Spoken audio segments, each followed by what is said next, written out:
Thank you for joining us for today's message. We believe we can go anywhere in the world from right here in Marque, Texas, and reach people just like you. If you'd like more information about Abundant Life, please visit ALCC.org. You can also text the number below if you would like to support the church financially. Be ready for a powerful message that's going to impact your life.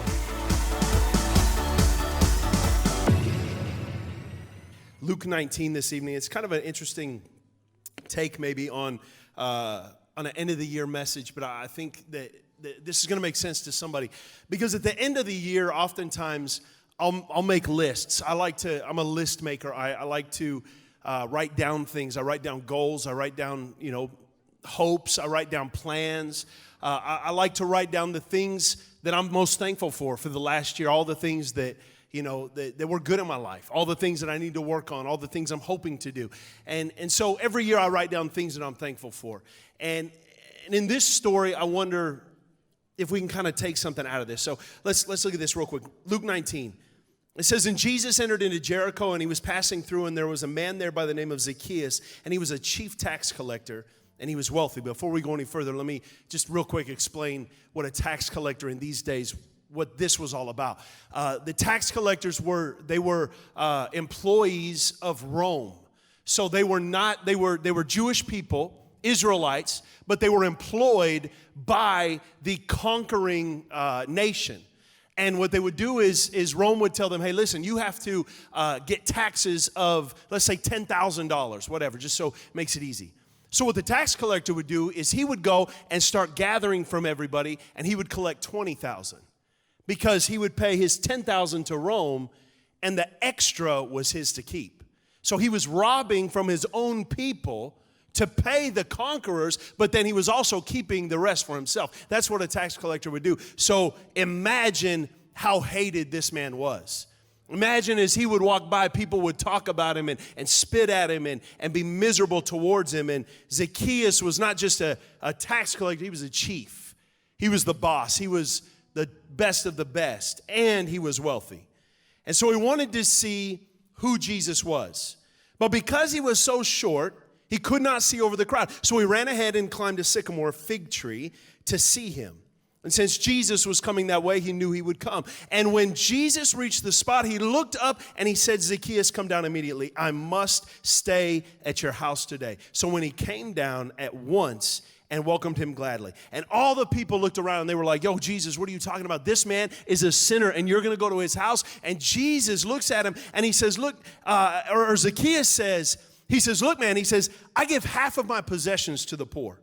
He says, "If I've cheated anybody out of anything, I'll pay him back 4 times that amount." And Jesus said, "Today salvation has come to your house, because this man too is the son of Abraham. For the Son of Man came to seek and to save those who were lost." I love this story. I like this. I like that Zacchaeus is a tax collector. And again, at the end of the year, I like to make lists, and I list all the things I'm most thankful for. And I wonder what Zacchaeus would have put on his list. I wonder if he would have been like, "Man, I am thankful that I'm wealthy. I'm thankful that I've got a great house. Thankful that I got a great donkey or a camel," or whatever. I don't know what he wrote. I'm thankful for all these things. Or I wonder today, on this day, if Zacchaeus would have looked around and said, "I am thankful that I'm shorter than everybody else." I promise I wasn't thinking about you, but I've never heard anybody say those words. "I am thankful that I'm shorter than everybody else." Not that it's bad. I'm just saying I never heard it. But I wonder if Zacchaeus was most thankful for being short.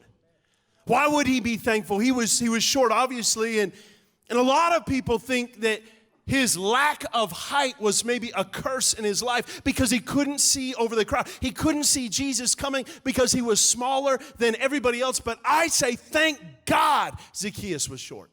Thank God he couldn't see over the crowd. Thank God that on that day, every basketball player in the nation was standing in front of him. Thank God Zacchaeus was short that day. And you're sitting there wondering, why are you saying that?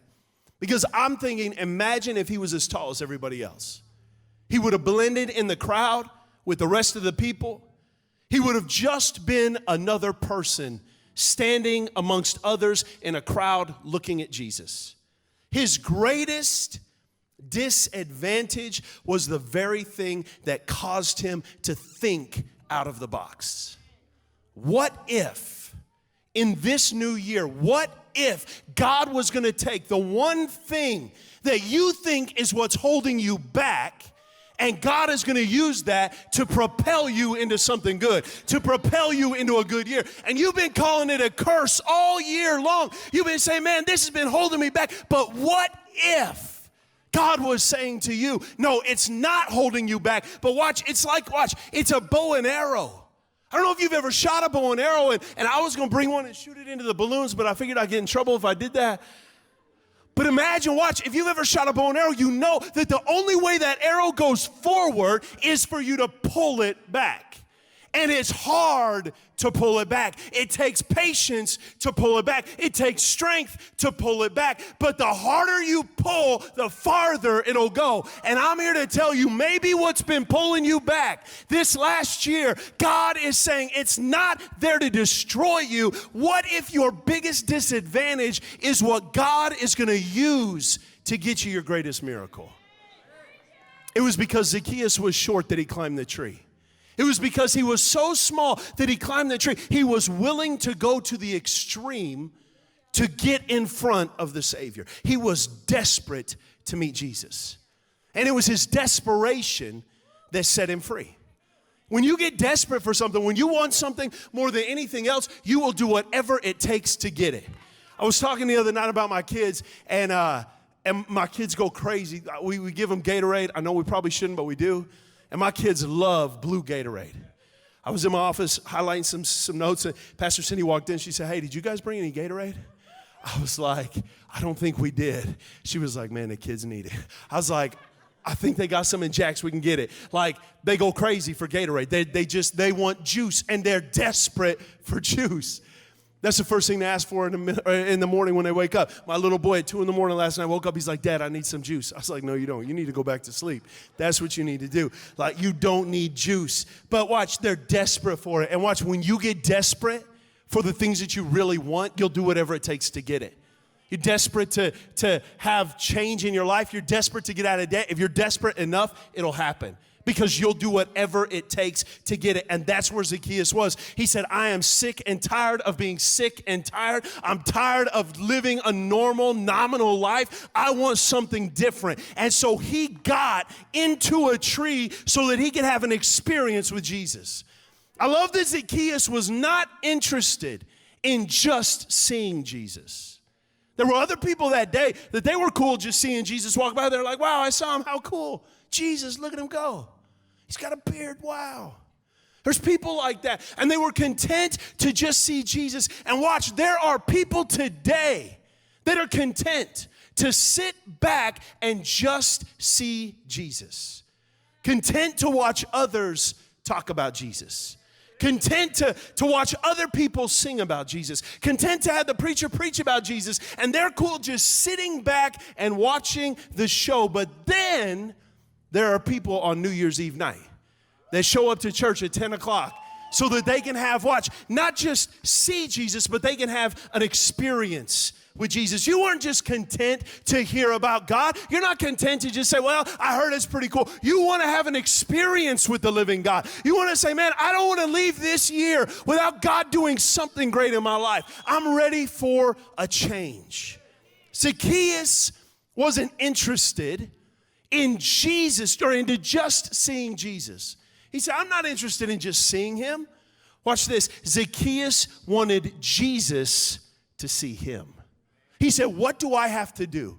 Not so I can see him, but for him to see me. Look, in this new year, I don't want you to just see Jesus. I don't want you to just show up and say, man, the great Christian show, it's so wonderful. I want you to experience God. I want you to have that experience with the living God and experience who he is. That's what Zacchaeus did.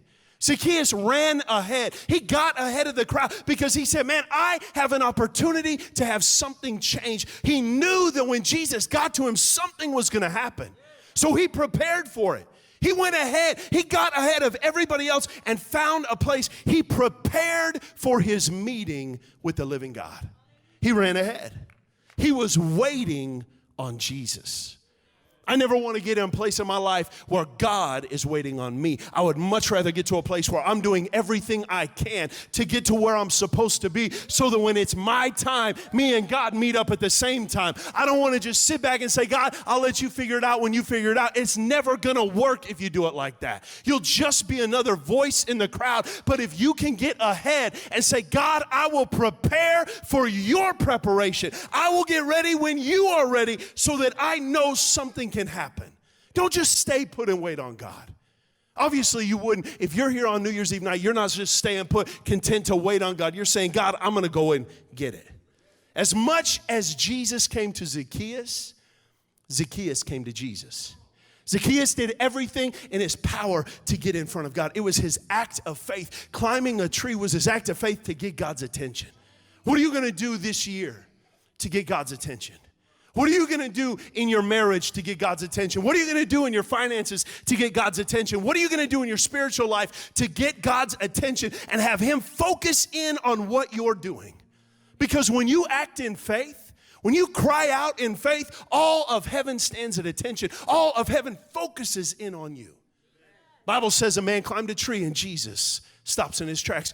In Mark chapter 10, it says a blind man cried out and Jesus stops in his tracks. When you do something by faith, it activates God. Look, I'm refusing. I will not allow 2020 to tell me what kind of year it's going to be. I don't care what happens politically. I don't care what happens financially. I don't care what happens if there's wars or rumors of wars or pestilence or fires or earthquakes or tornadoes. I don't care about any of that. I'm not going to let that year tell me what kind of year I'm going to have because none of that matters to me. I'm going to tell my year what kind of year it's going to be. I'm going to say, I'm going to walk in victoriously. I'm going to walk in a winner. I'm going to walk in ahead and not the tail. I'm going to walk in to a good year. It doesn't matter how bad this year's been, next year's going to be good. I'm saying it right now, it's going to be good. I'm so excited about next year. I started my diet 3 days ago. I'm already excited. I just stopped eating. I figured that would be the best way to do it. I started 3 days early. I was like, shoot, I'm not waiting until the first. I'm going to get going now. I'm going to be ahead of everybody else. They're going to be lugging behind, and I'm going to be beating them. Look, what if this is the year? What if this is the one that you get out of debt? What if this is the year you pay your house off? What if this is the year you finally get out of that car you've been driving that you got to fight with every time you start it, and maybe you get into a new car and you pay it off because God's good? What if this is the year that God does something great in your marriage? What if this is the year you finally get ahead in your job? What if this is the year your kids come back home and they hug your neck and tell you they love you for the first time in a long time? What if this is the year that everything is restored? What if this is the year that you finally find that man that you've been praying for? What if this is the year? You never know. This could be the one. What if this is the year that everything changes? This could be your year. Zacchaeus climbs on the tree and he's laid out over the branch and Jesus is walking by. I love this. Jesus looks up, he's like, yo, Zacchaeus, come out of that tree. I love it. And Jesus looks up. You know what he doesn't say? He doesn't say, tax collector, get down here. He doesn't say liar, cheater, thief, sinner, come down. You know what he says? Zacchaeus. He calls you by your name.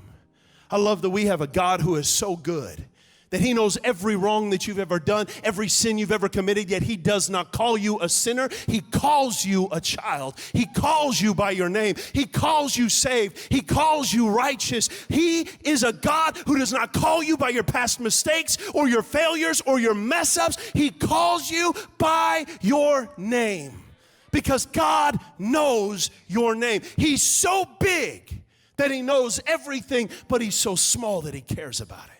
That's the God that we serve, a God that loves you and cares for you. You know why God doesn't call you by what you've done? Because he doesn't see what you've done. He sees who you're going to be.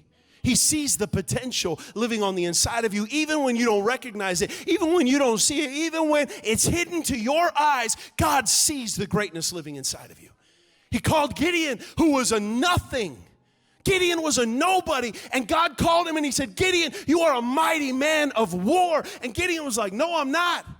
I'm a nobody. I'm the lowest one in my family. We're the lowest in our tribe, and we're the lowest tribe in the whole nation. We are nothing. And God said, that's not what I see.